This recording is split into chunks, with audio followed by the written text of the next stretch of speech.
Just a quick disclaimer, there will be spoilers throughout this video as I'm explaining the plot and deaths of major and minor characters. I do recommend to watch the movie before watching this video. Thank you. Bad Boys, made in 1995, is a feature-length movie directed by Michael Bay with a running time of 1 hour and 59 minutes of the action genre. This is a macro film analysis by Matthew Cronk. Some of the generic codes and conventions in action movies are clearly defined hero, which is very rarely a female, a clearly defined villain, including violence, weapons used, serious injury or death of major or minor characters, which they use blood to convey, destruction of cities like fires, explosions and floods, exceed fighting, physical feats like stunts performed by characters, rescuing of victims, and frantic chases with cars or on foot.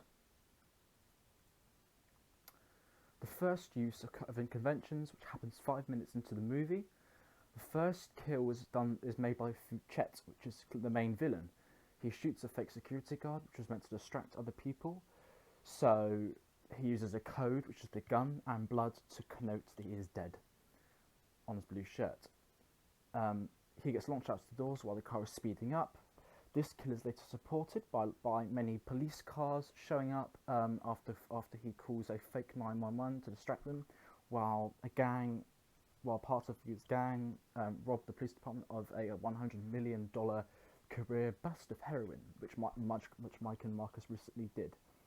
This will dramatically affect, I guess, the narrative of the movie and will affect the actions that they take to save other people.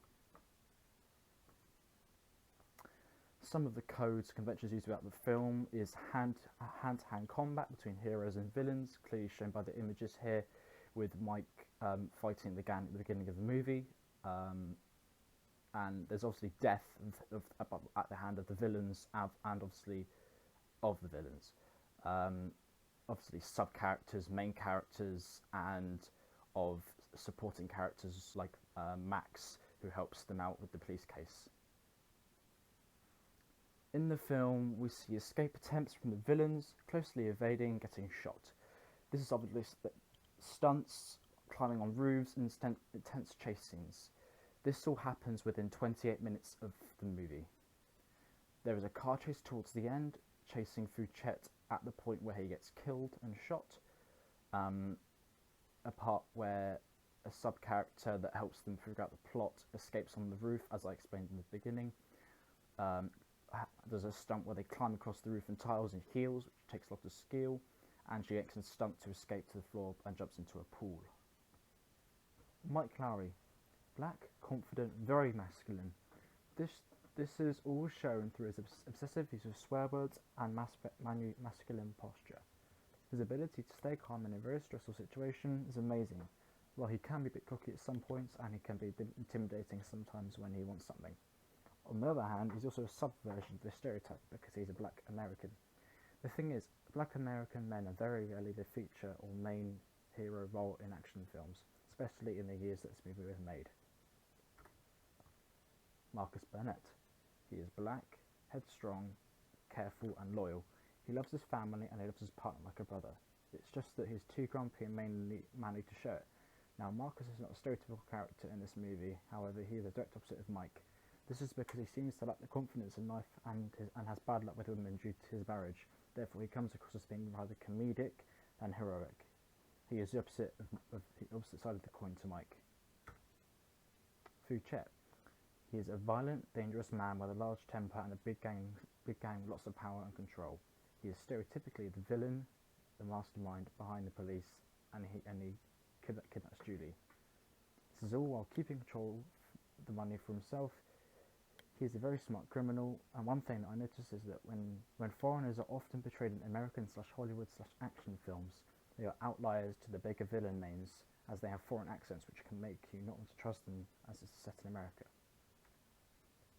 Maxine, she is a subversion. She is black and her story is only cut around 16 minutes, so it's quite a short role. She helps out the squad to find the stolen heroin. She is strong, confident about her body, and that she's a stripper, so she helps out Mike with cases. She's a subversion because, in relation to common female black stereotypes, she can be compared to the ones like the Jezebel. They are the sexual side of black African women. Maxine is very independent and strong. She obviously fights and boxes, so she seems to speak in the gym with Mike. She isn't the mother of the black African lady either. Julie Mott. She is also a stereotypical character. Julie Watt is white American, strong and confident, sometimes scared, but as she is kidnapped and uses bait towards the end of the movie. She has kept up anger and is wary at times, and she does not seem to trust Marcus and Mike Lowry, as she acts hostile and scared when Marcus enters her apartment. She is the damsel in distress, and she needs to be rescued at the end of the movie. Because when she gets kidnapped, she resorts to screaming and panicking. The sound and music tracks. So in terms of the music, in the sense of the soundtrack, it was specifically made for a movie, and this is called a film score. The song was released on March 21st, 1995 through Sony Music, and the song mostly uses guitar and the piano. Some of the non-diegetic sounds were added in post. This makes punches, shattering of glass, gunshots, and rattling of handcuffs, which is mostly used in the movie to make sure Julie is staying in protective custody. In terms of conversations, the music tone is typically turned a lot lower, and there's very little sound added in post, so you can really feel the tension build up in the room and the awkwardness. It helps you hear specific dialogue that will be important to the narrative, especially in conversation between Marcus and Teresa, which is Marcus's wife, as she finds a girl in his room which she thinks he's cheating on her with. The moments of stress and action is where the pace is sped up, and it allows the audience to focus on the fighting, and as there is no dialogue, so there's no conflict between everyone else. However, there was a confrontation between the villain and the hero. There was a brief moment of tension where the pace of the music is slowed down dramatically, and the tone is darkened to show that something bad will happen next. Whenever the villain's on screen, the tone of the music is turned very scary and menacing, which is mixed with a large drum and bass. So towards the beginning of the movie, in the opening 3 minutes, we're introduced to the main character, Mike Lowry. He is mainly a rich playboy, driving through the road, and he owns a very nice car, which is a Porsche 911, normally driving at fast speeds with lots of close-ups around Miami. We are introduced to his best friend, in the Miami Police Department, Marcus Burnett, which is established through the dialogue. We learn that he has a wife and he's having some issues at home with the rules and how everything's going around, and that clearly his character is clearly quite clumsy and messy, as he clearly drops chips and food to his car, which makes Mike not very happy. While arguing, as Mike stops the car, a gang stops behind them and tries to steal the car. This scene tells an important part of the story about Mike's personality, as we tell he's clearly single, as they use a female woman as a bait to try and distract Mike, to try and take them out of the car. Through this scene, we are shown that Mike is very cocky, but still very conserved, while under pressure, as they have guns as a code. On the other hand, Marcus is still very nervous and hyperactive, so he tries to compare himself to Mike, which obviously he cannot. This introduction to the character sets the audience expectations for an action movie opening. Now, in terms of the lighting for the villains, one thing I noticed, which is key, is that they tend to use far-sighted lighting, which is a term in Hollywood that affects the sight, so they use 80% of their face is either covered in shadow or sun. And they tend to also use low-key lighting for the villains, as it gives a sense of mystery and untrustworthiness. And it also hides their eyes to a point where you can't tell what emotion they have. This can change the atmosphere to be quite tense and awkward. Whereas in terms of the heroes, they use lots of high key lighting, which is very positive, and it gives as it bounces off the walls more, it allows you to trust them more, and it allows you to tell that you know that they're the good guys and they're going to save the movie. In the environment around them, there's a lot more open windows, so you can tell there's more light in the room. As in the background, there's lots of tall blinking lights, so it's quite positive. The colours used in these scenes are quite bright and colourful. So they use blue for using like trustworthiness, intelligence, as they are the police, and they also use orange, which is quite refreshing, happy, and pleasing. They're always as I said, they're always in a bright source of light, so they can be trusted. In terms of props character theory, there is the hero. In this movie, there are two heroes, Marcus Burnett and Mike Lowry. They are cops that are fighting back to get the career bust of heroin. They're clearly motivated by saving Julie, who is kidnapped, and obviously, and also trying to keep their job. As in the movie, the boss suggests that if they don't get the money back within 5 days, they will shut down the precinct. They are always controlled by pride and complete job completion, no matter the consequences. It means they're very committed. There's the villain, which is Fouchette. He has no second name, as this gives a sense of mystery for the character. And obviously, a single name is very menacing. He is smart, as he is the mastermind behind the kidnapping of Julie and the bank and the heist from the police department. He tends to sell the heroin that he stole from the police, but there is the false hero. The false hero in this movie is Francine, which is the assistant in the police department. She ends up being, towards the end of the movie, she is revealed to be the ex-girlfriend of the man that helps Fouchette to steal the heroin. So she gives information about them and how to get into the police department and how to steal the heroin. There's the helper.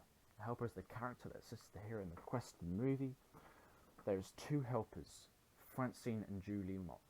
Even though Francine is the false hero, she does end up redeeming herself by giving information of the phone number of the police. This ends up leading to the capture and obviously killing of Fouchette. So there's Julie Mott. She is the second helper, as she helps the hero in the quest with info about the murder of Maxine, as she was the key witness to the room, as obviously she was with Maxine when she was killed. Now, in terms of the narrative use of the movie, they use a linear narrative, which can be linked in with Robert McKee's 3-act formula. Act 1 consists of the setup. The main characters are introduced and followed by a point of conflict or initiating incident. Mike Lowry is introduced as a single, rich playboy that cares a lot for his cars and what happens to him. This is mostly a distraction for a robbery in the police department of a $100 million bust, which Mike and Marcus recently had. Assuming this was an inside job, Mike reached out to Maxine, who helps out Mike in these sort of similar situations, and what she does is she looks up for parties that can attract any sort of attention for like gang people. In addition, the heroin bust at the beginning of the movie is important because it sets up the narrative for the rest of the movie, explaining why Mike and Marcus are hunting down Fouchette and his gang, as it acts as context for the movie. In his interest, she attracts a party and she goes with Julie Mott. As obviously assumed, there was the coke that they stole from the police department there, but however, Maxine is shot to death by Fouchette. But Julie manages to escape and calls up the PD, calling for Mike Lowry. However, he's out of town or unavailable, so Marcus has to impersonate him. While this manages to kick off a couple things. This managed to kick off her becoming a key witness, so they have to keep her under police protection or under Mike and Marcus's protection, while they have to keep the facade of who is who. This initiates where they have to save her and keep her from Fouchette, as he wants to kill her, as she is a key witness in his crime. In Act 2, there is the conflict. In the movie, the protagonist or the main character encounters complications and barriers on the hero's journey. In the second act, the action heats up. There is more attempts on their lives, but they get closer to catching Fouchette. This is all because of the help of Julie Mott and the planet they attempt to find. They manage to find an asylum for her at Mike's apartment. However, he does not agree with this, as We seem to find out that they have dogs, and they end up peeing on his carpet, which costs lots of money, and obviously he has an argument with Mike, which is not very good. This means that he has to get comfortable with Marcus's life, so he ends up taking on to his wife. They become good friends, and they end up bonding with his kids. They end up finding the location of one of the gang members, and they try to find him. However, in the casino, they end up confronting Fouchet and his gang. This then becomes a fast-paced scene with cars and trucks and explosives. So they come up with a plan to explode the car behind them. This becomes successful, so they end up escaping. However, Mike does not agree with this, as he ends up going off on Julie, arguing her, saying that she should leave this to the pros. And then they end up going back to each other's houses. Mike ends up becoming really good friends with Julie, and they end up calling up Marcus. While Marcus, knowing he's a married man, she tries to sleep with him, but he sticks with his marriage and does not. But then this makes her suspicious of him. So they end up calling them, and however, with the key dialogue in the scene that they end up with, this is he's cheating on her. However, he is clearly wrong, as they've been best friends for a long time, and he would never do that to his best friend. They end up interrogating one of the gang members, and they get a name. In Act 3, this is called the resolution. The transition from the second to the third act is known as the climax. This is the point of the act. If it all goes well, Hollywood, the protagonist claims the victory and walks into the sunset, which is metaphorical, and becomes a stronger and better person. The final act is very interesting because there ends up being no relationships involved, but you can sort of tell that Marcus and his wife Teresa end up becoming back together again. The final act, when the movie ends, this action is heightened very high at this point.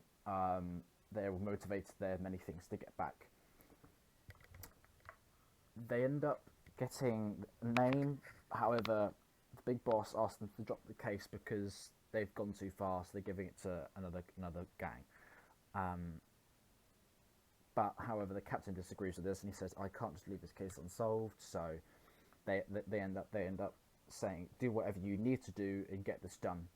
So the hacker, so they can leak to name on the information. However, this then reveals that they end up finding out that one of the people in the police department is Francine. She was the leak of the information that managed to find they gave the gang the information leak for where the heroin is found.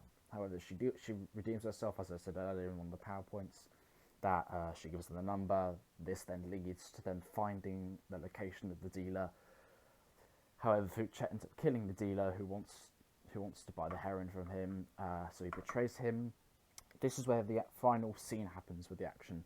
They end up killing all the other gang members. How Fouchet escapes with an injured Marcus and Mike. They chase him in Mike's car, and this is where Fouchet ends up getting killed. However, Fouchet ends up trying to take Marcus's life, but Mike has a fast reaction time, so he kills him. The movie ends in quite a happy way because they end up technically walking to a sunset, but you never know. But because of this quite high-key orange lighting, you can tell this possibly a sunset with this light background. You can sort of tell that they're going to heal up and live happy together, but they sort of give it off a comedic ending. They end up using handcuffs, and Marcus, after being asked what's next, Marcus says there is no next, and they end up handcuffing him together as a joke, and they don't give him the key, so that they sort of make it a happy ending. This has been the microanalysis. Thank you for watching.